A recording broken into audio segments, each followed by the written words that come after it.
Good evening, I'm Lisa Desjardins. Jeff Bennett and Amna Nawaz are away. On the NewsHour tonight, dozens are killed in what Swiss leaders call one of the worst tragedies in their history. As wealth becomes more concentrated among the richest Americans, how a new class of billionaires is seeking outsized political influence. And college football teams are about to enter another wild phase. Why even those who aren't sports fans should pay attention. I don't think it's ideal for anybody, including the players and their education, to be able to transfer to 4 or 5 different schools over the course of their career.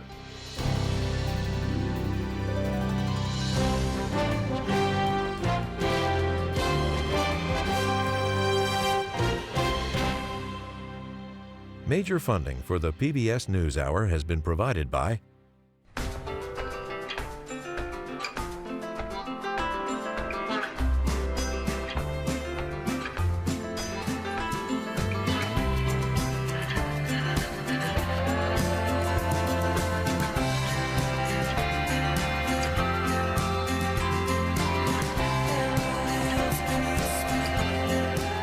moving our economy for 160 years. BNSF, the engine that connects us. friends of the NewsHour, including Robert S. Kaplan and Wendy J. Selden through the Raymond James Charitable Endowment Fund.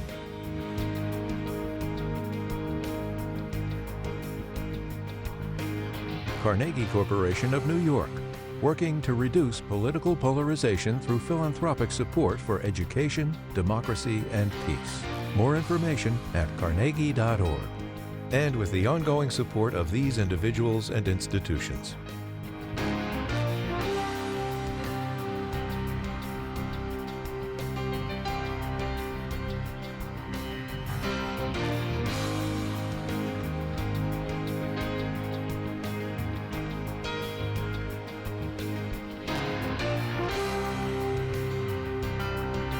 This program was made possible by the contributions to your PBS station from viewers like you. Thank you.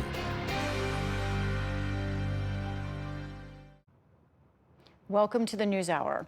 Some 40 people are dead and more than 100 injured, many seriously, after a fire tore through a bar in the Swiss mountain town of Crans-Montana on New Year's, just hours after midnight. Authorities have ruled out a terror attack, but the cause of the fire is still under investigation as the Swiss face a devastating scene. This was the scene outside La Constellation, where Swiss authorities say a massive blaze broke out in a packed and popular ski resort bar just after 1:30 a.m. on New Year's Day. There were people screaming, and then people lying on the ground, probably dead. Many had gathered there to ring in the new year when the celebration turned suddenly to chaos. I'm still in shock. I can't comprehend what happened. I saw people being resuscitated. I saw people completely burned. I saw people dying. Today, as investigators combed through the rubble, officials said it will take days to identify all of the victims and that it is still too early to determine the cause of the fire. But officials say flames likely triggered a sudden backdraft explosion. Eyewitnesses described a rush of people trying to escape a basement bar through a narrow bottleneck at the top of a staircase. The first stairs are pretty easy to get through since they're wide and all that. But after that, there's a small door where everyone was pushing, and so we all fell. We were piled on top of each other. Some people were burning, and some were dead next to us. In the early morning hours, casualties quickly filled local hospitals, and some of the injured had to be flown by helicopter or jet to other cities, where doctors raced to stabilize the burn victims. Those who were there described a desperate scene. I saw people pushing each other, falling down the stairs in a frenzy to escape. Some were being trampled, and I know that some couldn't get out and unfortunately died inside. Only adding to the sense of tragedy, most of the victims were young people. Swiss President Guy Parmelin called it one of the worst disasters in his country's history. The events that took place in this public establishment last night constitute a disaster of unprecedented and horrifying scale. Behind these numbers are faces, names, families, destinies brutally cut short or forever shattered. This morning, as a procession of vans made their way toward the scene of the blaze to transport bodies, the small town was still in shock. Residents and first responders alike are struggling with hard questions and simple disbelief. Also today, New York City swore in its new mayor, Zohran Mamdani. In his first address, he pledged to govern, quote, expansively and audaciously. I, Zohran Kwame Mamdani. I, Zohran Kwame Mamdani. Do solemnly swear. Do solemnly swear. Vermont Senator Bernie Sanders administered the oath of office at a ceremony outside City Hall. The independent senator from Vermont, a self-described democratic socialist, is one of Mamdani's political heroes. The new mayor is the first Muslim to hold the office and at 34 is the youngest in generations. Mamdani ran on a platform of affordability, pledging free childcare and buses for New Yorkers. He has become a lightning rod for conservative critics, though he vowed to stick to his beliefs. I was elected as a democratic socialist, and I will govern as a democratic socialist. I will not abandon my principles for fear of being deemed radical, because no matter what you eat, how you pray, or where you come from, the words that most define us are the two we all share: New Yorkers. Today's celebrations came after Mamdani was officially sworn in as mayor just after midnight last night in a private ceremony at a decommissioned subway station near City Hall. In Iran, growing protests over the economy have now turned fatal, with at least 6 people reportedly killed. Images from inside Iran have been hard to come by, but eyewitness videos this week show scenes like this one of protesters trying to force their way into a government building in the southern Fars province. The protests come as the country's inflation rate has spiked, driving merchants to the streets in Tehran and other cities. They're the biggest since 2022, when the death of 22-year-old Mahsa Amini, while in police custody, triggered nationwide demonstrations. Russian officials say a Ukrainian drone strike killed 24 people and wounded at least 50 others in a Russian-controlled part of Ukraine's Kherson region. Moscow claims that 3 drones hit a cafe and hotel in the town of Horly on the Black Sea coast. Ukrainian officials insist they only target military sites. The attack comes amid a ratcheting up of violence between the two sides, even as diplomats try to move forward on peace talks. Millions of Americans are facing higher health care costs today after enhanced tax credits connected to the Affordable Care Act expired overnight. A battle over the subsidies led to a 43-day government shutdown this past fall. A House vote is expected later this month, but its outcome is uncertain. Separately today, new restrictions on so-called SNAP benefits are taking effect in 5 states, including Indiana, Iowa, and others. They limit beneficiaries from buying soda, candy, and other items. In California, a new wider ban on plastic bags at grocery stores and other retailers has gone into place. And in Virginia, a new law requires social media companies to limit the amount of time kids under 16 spend on their platforms to 1 hour per day, though questions remain over enforcement. And of course, with the new year comes the latest batch of American artistic creations entering the public domain. I have to have boo-boo. The original Betty Boop first appeared in 1930's Dizzy Dishes, meaning her 95-year copyright maximum has expired. And thus, images of the iconic jazz-age flapper can be used or adapted freely.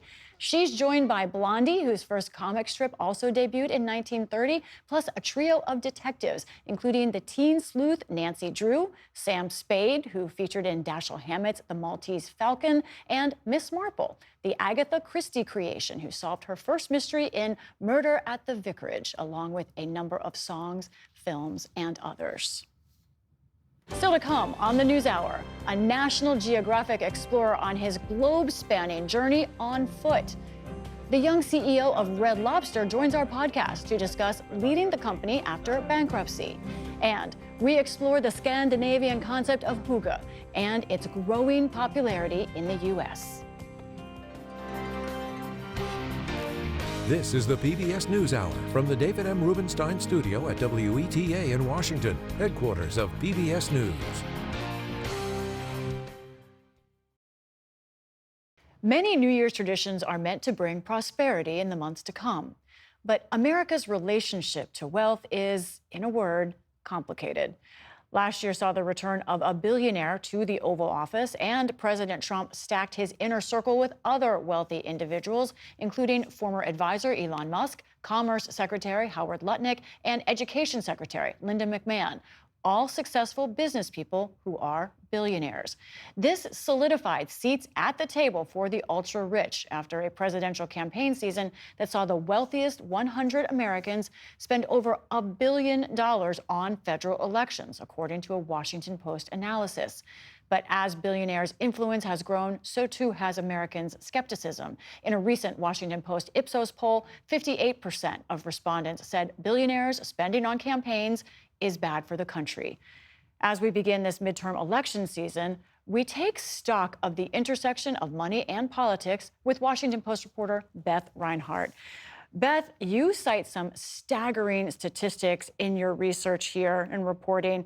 In 2004, you found the richest Americans, the 100 Americans who were the richest, spent $46 million on elections. That was a peak at that time. But by 2024, that had ballooned to over $1 billion.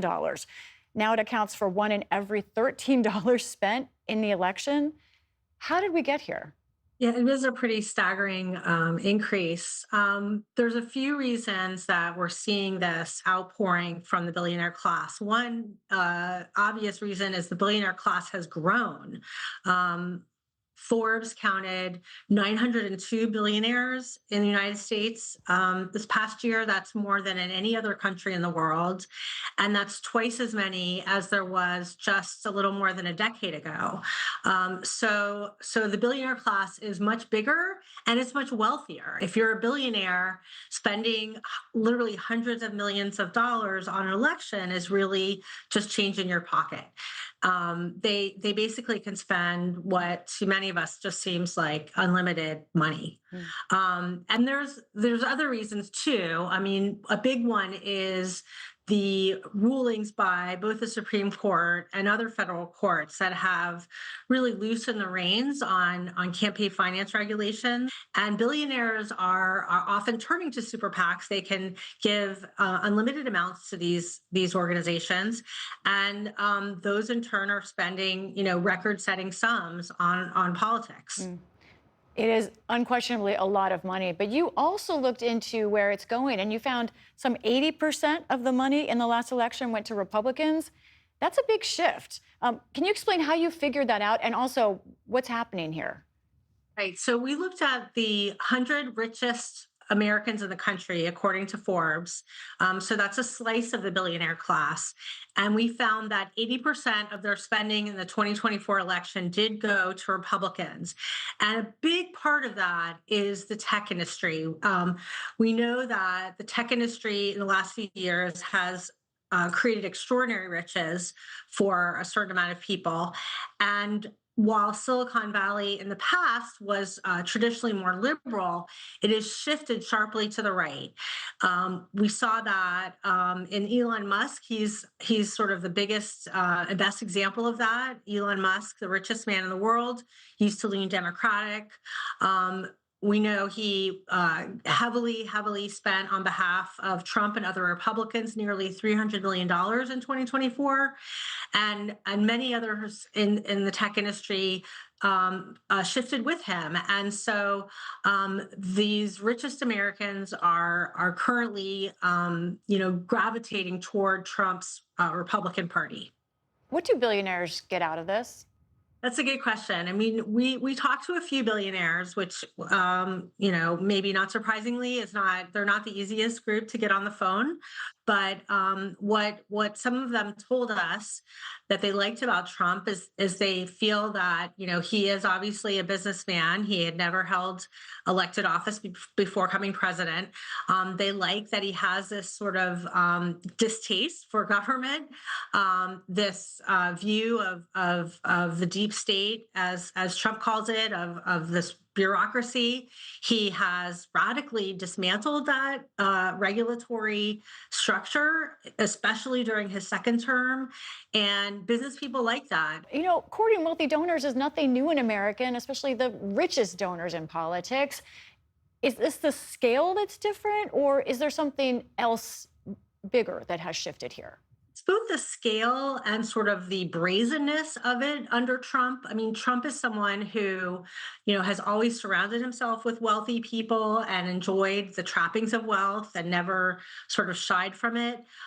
He's flung open the doors of the White House to billionaires like we've never seen before.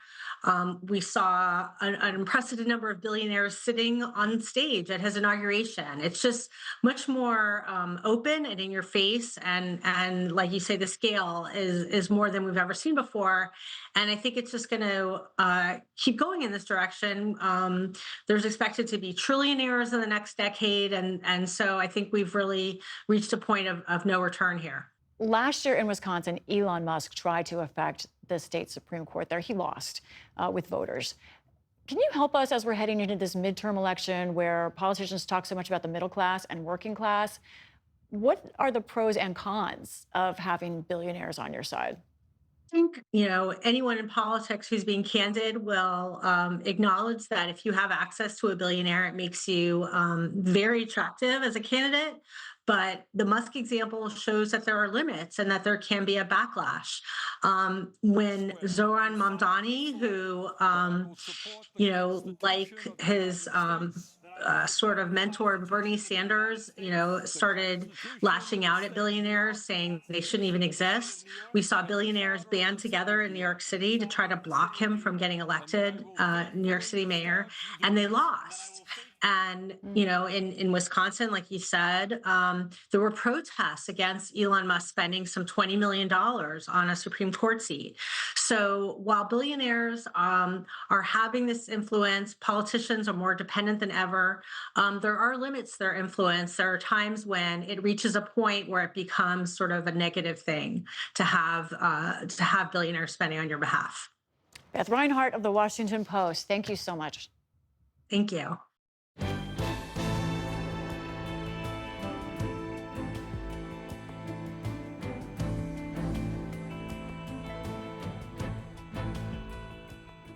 New Year's Day has long been synonymous with college football. This year, that includes championship playoff games. But it's also a key week for the future of those teams. Starting tomorrow, the window opens for players to transfer to other schools through the so-called portal. It's part of what some have called a Wild West in college sports, where universities can now pay players millions of dollars through a system abbreviated as NIL. To help us understand this reshaping of college sports and what it means for athletics, I spoke recently with Stewart Mandel, editor-in-chief of college football coverage for The Athletic. Stewart Mandel, thank you for joining us. Two things are happening right now. The name, image, and likeness changes, which mean that colleges can pay athletes, in some cases, millions of dollars, but also the opening of the transfer portal, which is later this week. Do we know how these two things are going to play out? Well, this is the first cycle since the NCAA versus House settlement that allows schools to directly pay their athletes up to $20.5 million. And so the way it's supposed to work when the portal opens is, those deals don't need to be approved by anybody. But if you're going to offer a player an NIL deal from a third party, that is supposed to require approval from this new organization called the College Sports Commission. But a lot of people are skeptical that that will actually work. So it seems like there's a real Wild West here. There's a question of if these rules can be broken, who will find loopholes around these rules. And there's also, for coaches, a lot of frustration. I want to play a recent rant from the Arkansas basketball coach, John Calipari. He's talking about all the transferring happening by these students who may transfer from school to school to school. He uses a Northeastern word that means essentially a sham. And here's what he said. It's fugazi. Fugazi.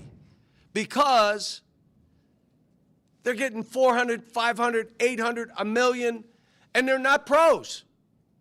So now they have to go get a job after 4 stops, no college degree. Fugazi, he says. What do you see as the ups and downs for star college players from this system? I get why coaches are frustrated. They have to reset their roster every single year. They don't know which guys they'll be able to hold on to, which guys will go in the portal. But I think, coaches are consumed by basketball. They're not necessarily following court cases. Everything that has happened here in the last 5 years in terms of not just players being allowed to be paid, but players being allowed to transfer freely has been the result of an unfavorable court decision against the NCAA. So I get it. I don't think it's ideal for anybody, including, as Coach Calipari mentions, the players and their education, to be able to transfer to 4 or 5 different schools over the course of their career. But one judge in West Virginia a couple of years ago ruled that restricting the players' movement is an antitrust violation. And so the NCAA is pretty much powerless right now to put any of those kind of rules in place. Now, one example that's been getting a lot of attention this week is Iowa State and their football team. It does look like they're going to have a lot of players transferring and that they will be left with a smaller team at its core. Someone who has paid attention to this is Texas Senator Ted Cruz, who posted on X that this was, in his words, a crisis. And he also said that Congress needs to act. What could be Congress's role here exactly? I know there's been a lot of debate this year. Well, first of all, Senator Cruz neglected to mention that Iowa State's coach left for Penn State. So that's why a lot of players are leaving. There is a bill that's been sitting in the House for most of this year called the SCORE Act that would give the NCAA an antitrust exemption to put in the kind of rules that these coaches want. But it's unclear if it's ever going to come to vote. It's been stalled several times. If it does come to vote and it passes, obviously, it would still need to be passed in the Senate. And I think that's where Senator Cruz comes in, because he might take the reins. He's been very interested in this issue for a couple of years and would probably be one of the leaders to try to get it through the Senate. Right now, it's unclear if or when it's ever going to even come up for vote in the House. The mechanics of all of this are incredibly complicated, and that's why it's a bit of a Wild West, as you're saying. But it may be a big picture question for you. These athletes are now potentially making millions of dollars. That's just a few of them that are hitting that amount. But are they really professionals now? What's the difference between these college athletes and professionals? Well, if you're basing it just on, the amount of money they're making, yeah, a lot of them are professionals. But the big difference is they do still need to go to class. They do need to be enrolled at a school. There are certain requirements you need to hit to be eligible to play. And then, the hot button issue that's been going on for years is the issue of whether they should be considered employees. They are not considered employees. They are, the term you always hear is student athletes. But there is certainly pressure. In fact, that's one of the reasons for that congressional act, is to try to prevent what might be the logical next step, where the athletes become employees, they can collectively bargain. Then, yeah, it would start to very closely resemble professional athletics. How significant is this time right now for college sports? Since 2021, when NIL first came into existence, these past 4 years, there's been more change, more fundamental change in college athletics than in the past 50 or 60 years before that. And the scary thing is, it's still not all resolved. There's still going to be many years ahead of kind of litigating these issues and what the future of college sports should look like. So it's very much a national pastime in flux, right down to some of the most basic rules. So yeah, it's a very pivotal time, especially for the commissioners and the athletic directors and the presidents, who have been really kind of putting all their eggs in Congress to bail them out of this situation. Stuart Mandel, thanks for trying to help us get our bearings. We appreciate it. Thank you.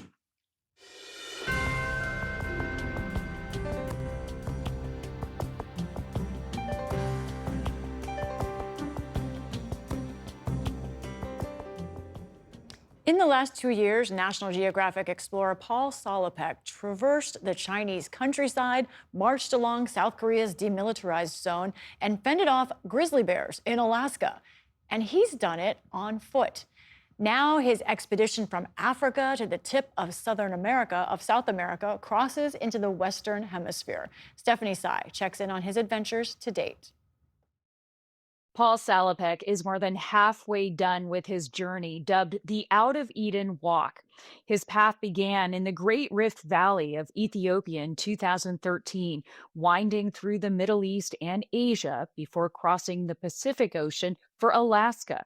Salopek's dispatches for National Geographic along the way bring readers with him stride for stride on this unprecedented trek. and Paul joins us now. Paul, welcome back to the NewsHour. The last time we spoke was about 2 years ago. You were winding your way through the Middle Kingdom, a 2.5 year walk through China. What were the main takeaways, if you can give them in a few moments? You know, it was 2.5 years, more than 4,000 miles. This is much, much longer than the distance between Los Angeles and New York. It's like walking actually from Chicago to Paris, from basically tropical rainforest at the foot of the Himalaya Mountains to the snowy forests of Manchuria near Russia. So I covered all these different landscapes, big cities, high mountains, empty valleys, the deserts, and the sheer diversity of China really came through.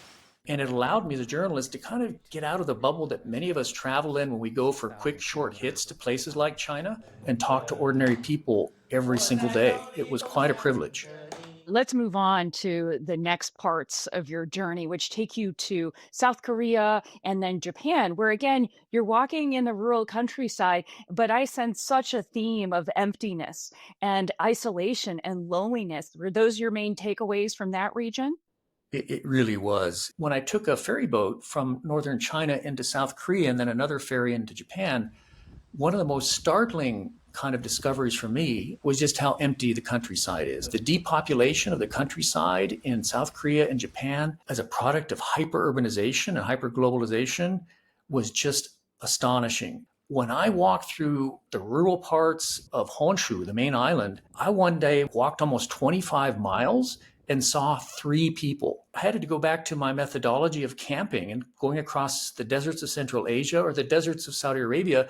I had to start carrying food. I had to start thinking about sleeping out in a sleeping bag because there were no lodging. It was kind of spooky. It was like walking through almost a post-apocalyptic rural landscape. You leave Asia, and one of the rules of this journey is you can't get on motorized transit, right? You can't take planes, trains, and automobiles, but you can take ships, and you end up on a container ship heading to Alaska. So talk about the experience of being on a container ship. That was a first for me. I mean, and the whole reason I need to add why I'm on a container ship going 5,000 miles across North Pacific is that I'm following the pathways of the ancient first peoples who populated the world. I got stymied at the Russian border with China, right? I couldn't go through Russia because of Russia's invasion of Ukraine. So that old Siberian migration route into Alaska was closed.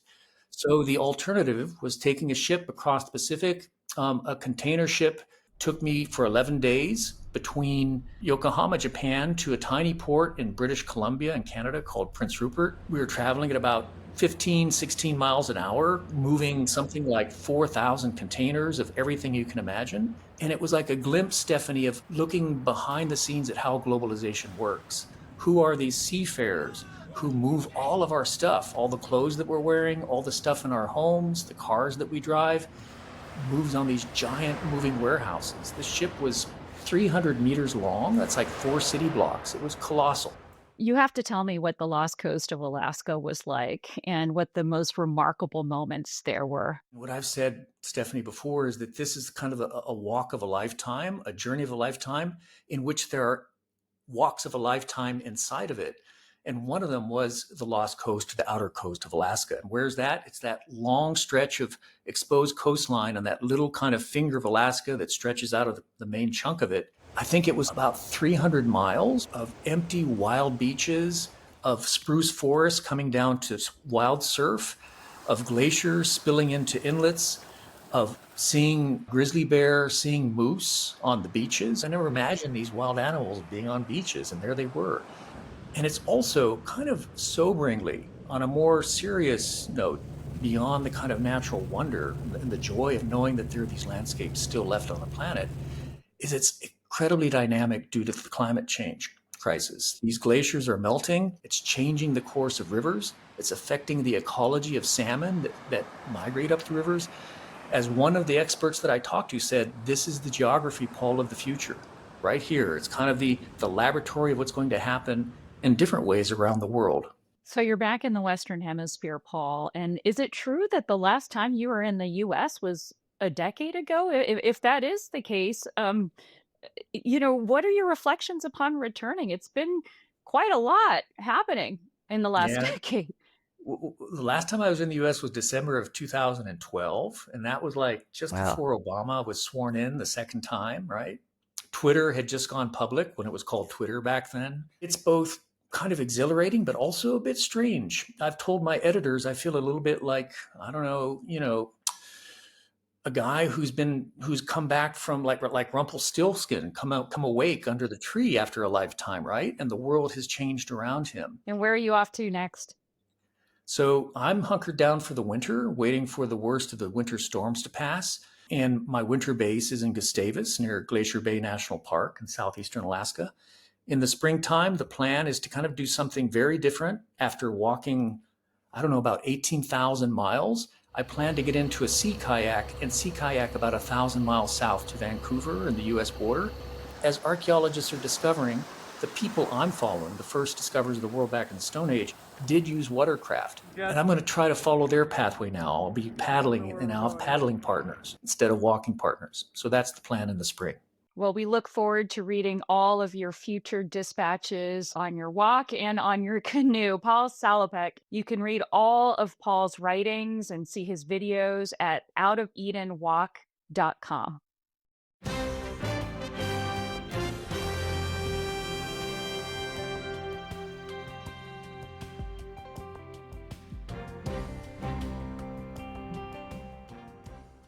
In the latest episode of our new video podcast, Settle In, Jeff Bennett sat down with the CEO of Red Lobster, Damole Adolakin.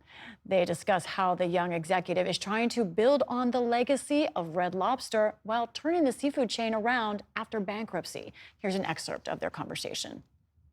At 36 years old, you are one of the youngest, if not the youngest, CEO in the industry, one with only few black leaders in that space. How do you navigate the expectations that come with being a visible first or only? It's tricky, especially because the jobs I've taken are so hard, right? I took Red Lobster out of bankruptcy. It's not it'd be simpler if it was a business that was running well already and it was about managing and growing. This is about like a turnaround. So it's very high stakes and it's very high risk in terms of the outcome of the business. People care about what happens to Red Lobster a lot more than a lot of other companies, which can be a positive. And I try to use that as a positive. But then also, it makes it higher profile for me. Hi, I'm Damole, CEO of Red Lobster. That's just something that, in my mind, it's not about me. It's about the business. It's about the team members in the restaurants. But then I get outside of my office and then, a lot of people want to talk about me, which is okay. I don't mind it. But it doesn't change what I need to do or what we need to do as a business. I answer questions honestly, and I get back to thinking about the people who work here. Yeah. To your point about Red Lobster being such a well-known brand, it is very much a part of Americana. I think everybody of a certain age has a Red Lobster story. I would go to Red Lobster with my family after church or on big milestone occasions. How do you now as CEO walk this line between leveraging nostalgia and updating the brand for a younger audience or for a different audience to make it relevant in a new way? Yeah, it's you need to do both, and it needs to be balanced, right? Because you do have a core group of people that have loved this brand for a long time, and I like to start with the core, and then you expand the tent, so that becomes kind of where could we be better to bring in new consumers and younger diners and new guests that haven't tried us before, right? And so an example of that is we fixed a lot of things that were already on the menu when we started, right? There was an issue with the tartar sauce. There was questions around certain products that we needed to improve. And we did that while maintaining the things that people love the most, like the Cheddar Bay biscuits, et cetera.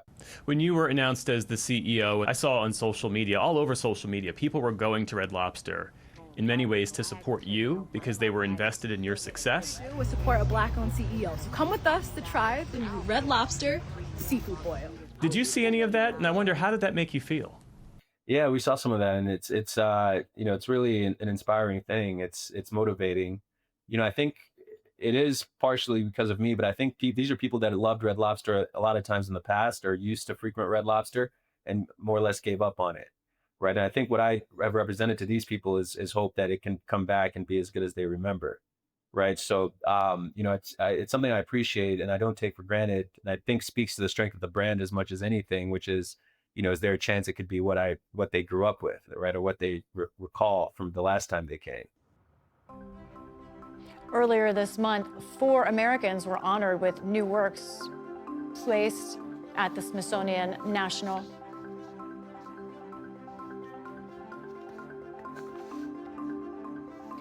As this holiday season comes to a close and parts of the country face frigid temperatures, this New Year's, we wanted to take a moment and explore a concept of comfort, warmth, and joy that began in Scandinavian countries but has recently spread to America. Our Dima Zain has this story about the art of hygge.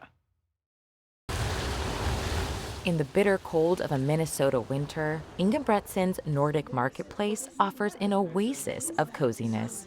Fuzzy blankets, socks and sweaters, a plethora of coffee mugs, and lots of candles. We really think of this space as our home. Anna Blomstrand's great-grandfather started Ingebretsen's as a small corner market in the 1920s. Folks still think of us as a space where people can come and explore items that connect them to their cultural heritage. We like to try to highlight that and make it easy for people to explore the culture, even if they're not Scandinavian. In recent years, that's meant leaning into a Scandinavian concept with growing popularity in the U.S. It's called hygge. Hygge is very near and dear to my heart. It means creating a warm environment, snuggling in, reading books, sitting by the fire. To make home a warm and happy place. Hygge also means it's kind of like simplifying things, stepping back, letting things not be great. Klaus Andersen is a professor of Scandinavian studies at the University of Wisconsin-Madison. Originally from Denmark, where hygge is part of the national identity, Andersen defines the term as pleasant togetherness. It comes with this air of happiness, of contentment, of having a more balanced life. Andersen says the idea took on its current meaning in the late 19th century, after Denmark lost about a third of its territory in a war with Austria and Prussia. The motto in the country became, what outwardly has been lost, inwardly should be gained. So people got together with their backs to the world and say, we're good enough the way we are. He says hygge gained popularity in the UK around 2015, when the country was debating its exit from the European Union. The year after is when it came to the US, is where you saw the hygge books exploding. You saw the first social media posts. And that, of course, right, was at the time of Donald Trump's election to his first presidency. So I think these moments, right, both in Denmark, in the UK, and in the US, where you sort of turn you back to the world, is where hygge then comes to play. Hygge was a runner-up for Word of the Year in 2016. Now, there are millions of hygge posts across social media, with scenes of fireplaces, steaming mugs, people snuggled under warm blankets. This idea that we post the moment, right, is antithetical to the idea of hygge, because when we are on social media, we are not paying attention to the people we're with. We're not engaged in pleasant togetherness. We're more interested in staging it. So here's what Andersen does. We have what we call afternoon snack, where even though the kids are older now, right, they're around the house, we're all busy. And then at one point during the afternoon, we all sit down together. And being there, right, being together for those minutes, right, just breathing, seeing each other, and just insisting on this is important because we're together. That's all that matters. That is an instance of hygge. And while he says hygge is inherently anti-materialistic, he points to one item that can really help: candles. It's something that creates a certain intimate atmosphere. It makes you want to sit down and stay at the dining table maybe for 2-3 minutes longer than you would have otherwise. Do you think it's possible for Americans living in the busy lifestyles that they do, where it's a very go, go, go society? Do you think that hygge is possible here? Yes, but in a different way, right? I know that there are many who want to embrace some of these things that they associate with hygge. But of course, the things that the social welfare in Denmark provides, free health care, daycare, generous welfare benefits if you lose your job. That takes the worry out of everyday life for a number of Danes. It's not something you find here in the US. So there might still be some challenges for Americans to fully embrace the concept. Back in Minneapolis, Anna Bloomstrand says Inge Bredsons is trying to spread the spirit of hygge here. I just love making like a nest for people to come in and have something warm to drink and have it be pretty and calm and, you know, feel warm. We try to do that here too, but it's a store, so we can't do it that well. We're more of a hardware store for for those things. But, you know, I mean, I think it resonates because it's what people really need and want this time of year for sure. And as 2026 begins, a resolution of hygge with its presence, comfort, and togetherness may just be what we need. For the PBS NewsHour, I'm Dima Zain.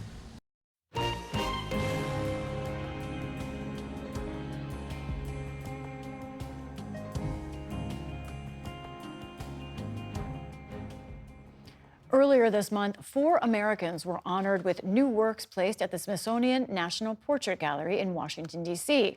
They're this year's recipients of the Portrait of a Nation Award for their transformative contributions to American history and culture.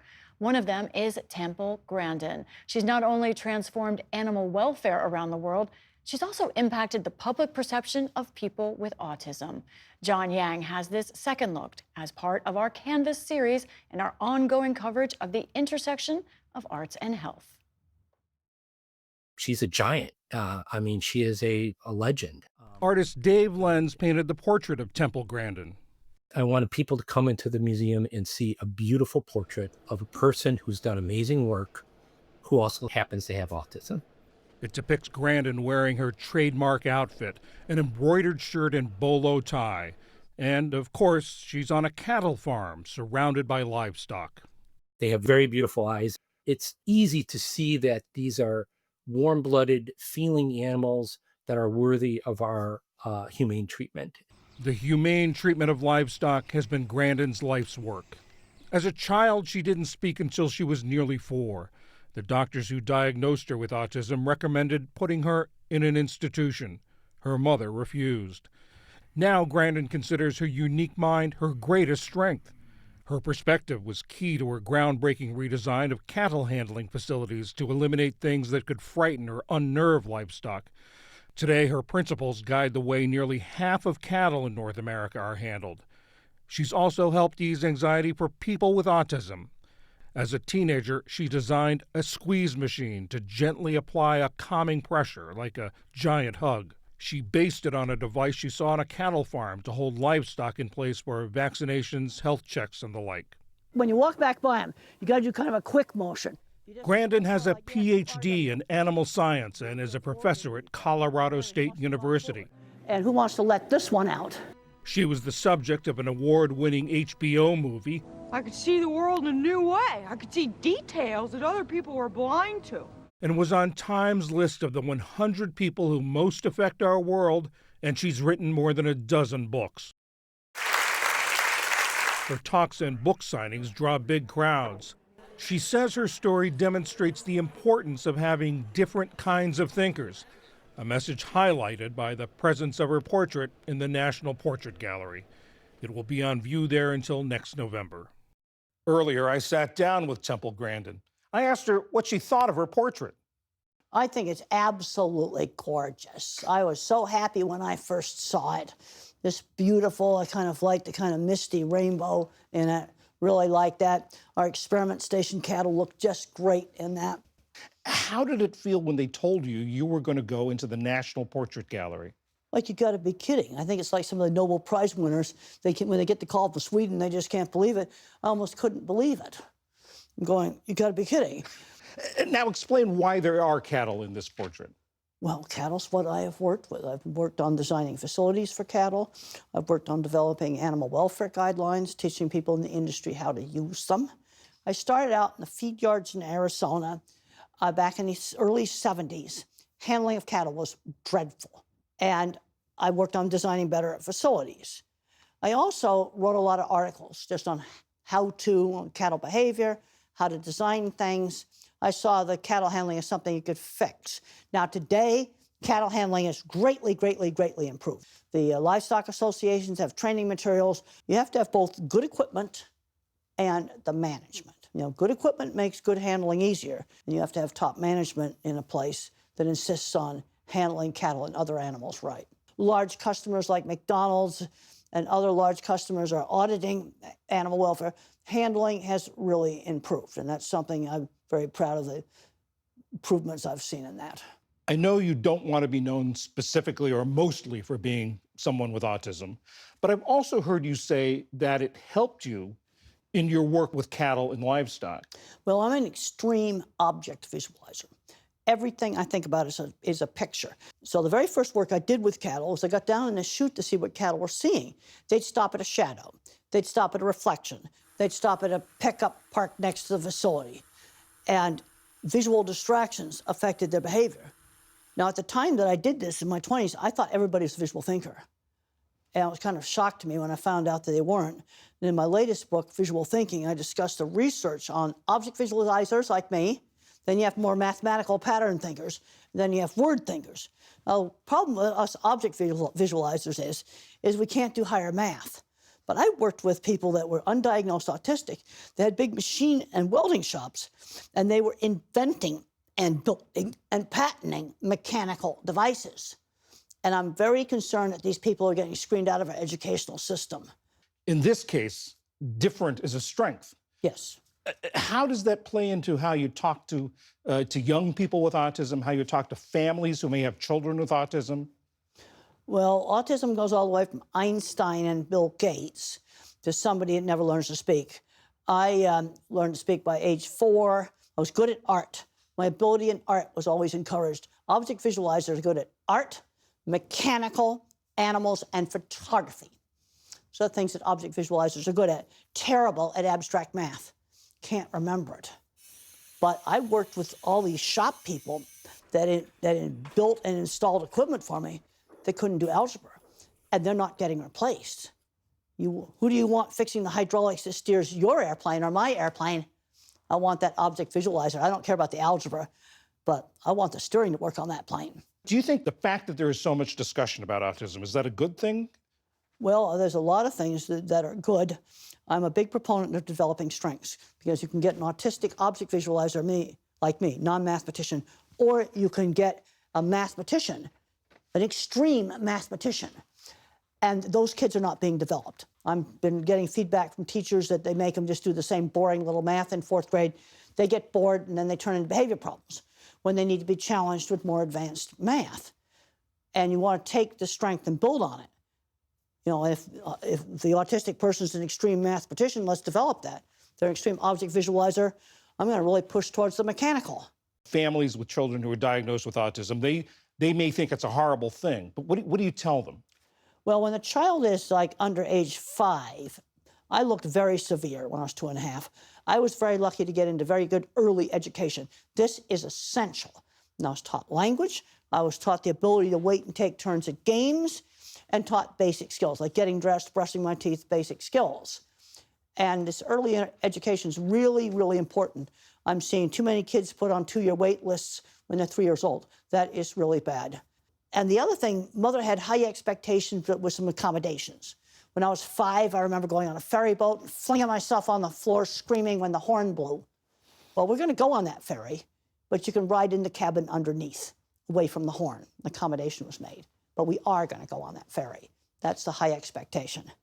Have you thought about how you like to be remembered, what you want your legacy to be? Right now, one of the big things I've been working on is recognizing the importance of object visualizers. And I'm worried about them getting screened out.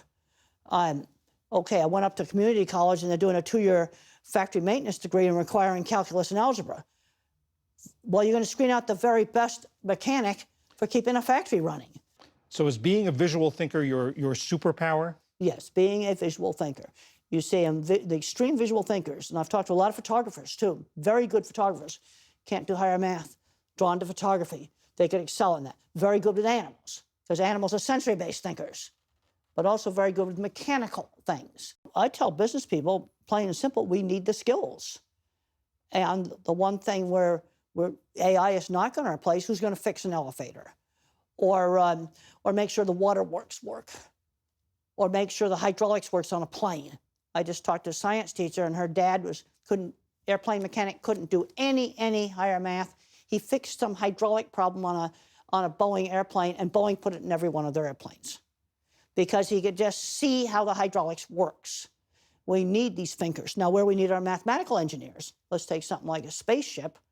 The mathematician tells the thruster when to thrust, but the visual thinker has to make sure it's put together properly. You see, there's two parts of engineering here, the mathematical part and what I call the clever engineers that often don't get enough credit. Temple Grandin, thank you very much. Thank you for having me.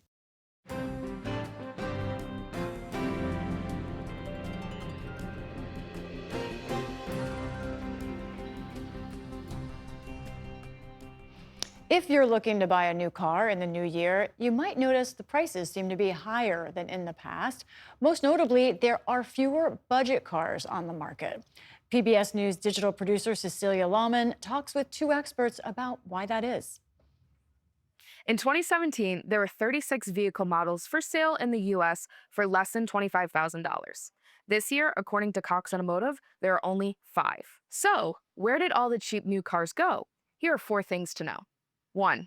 You'd think in this economy, people would be snapping up cheap new automobiles. But Sean Tucker of Kelley Blue Book says Americans' buying habits have changed. In November, cars priced over $75,000 outsold cars priced under $30,000. And that's a relatively new phenomenon. But the phenomenon is tied to consumer demand, says Christian Seabaugh, features editor with Motor Trend.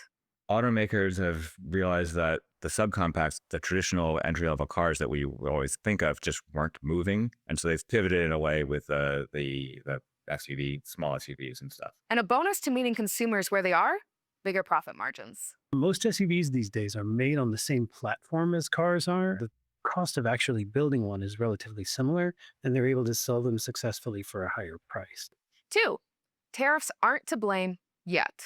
American car companies like GM and Stellantis say that so far, production cost increases from President Trump's tariffs have largely only cut into profits, but eventually they will raise prices.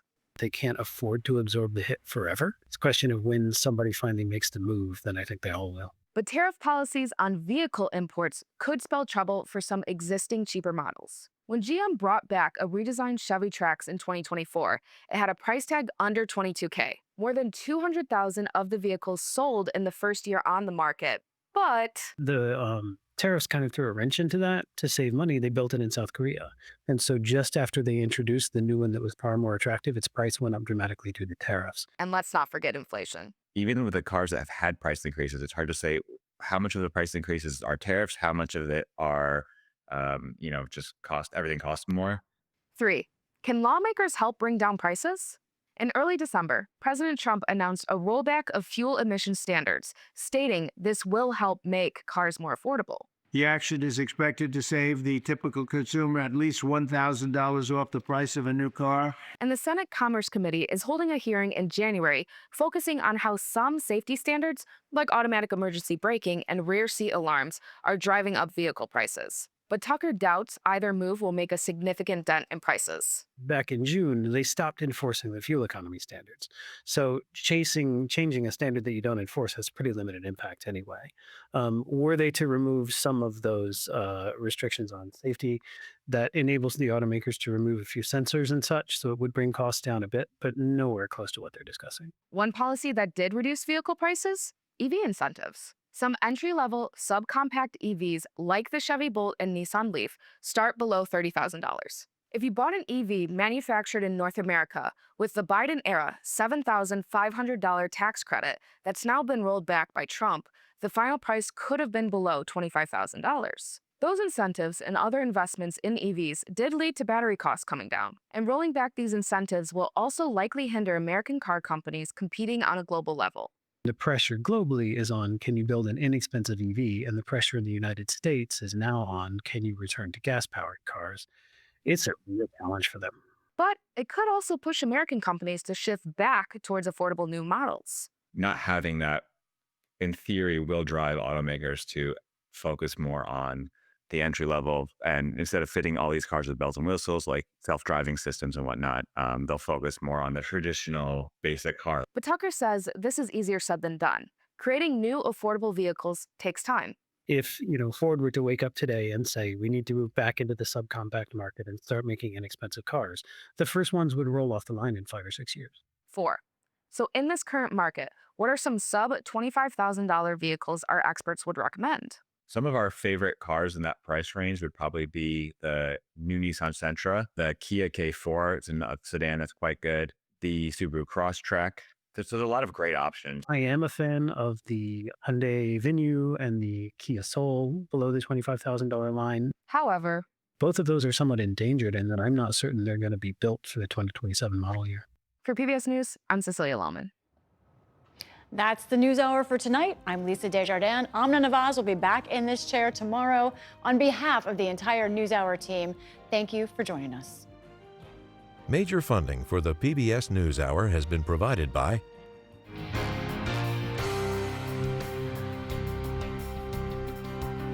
the ongoing support of these individuals and institutions, and friends of the NewsHour, including Leonard and Norma Chlorfine and the Judy and Peter Bloom Kovler Foundation, and with the ongoing support of these institutions.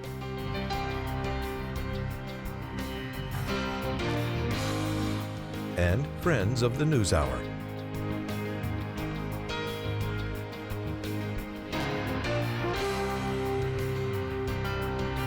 This program was made possible by the contributions to your PBS station from viewers like you.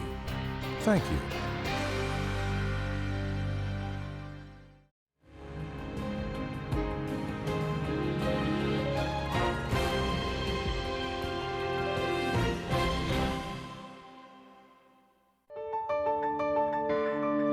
You're watching PBS.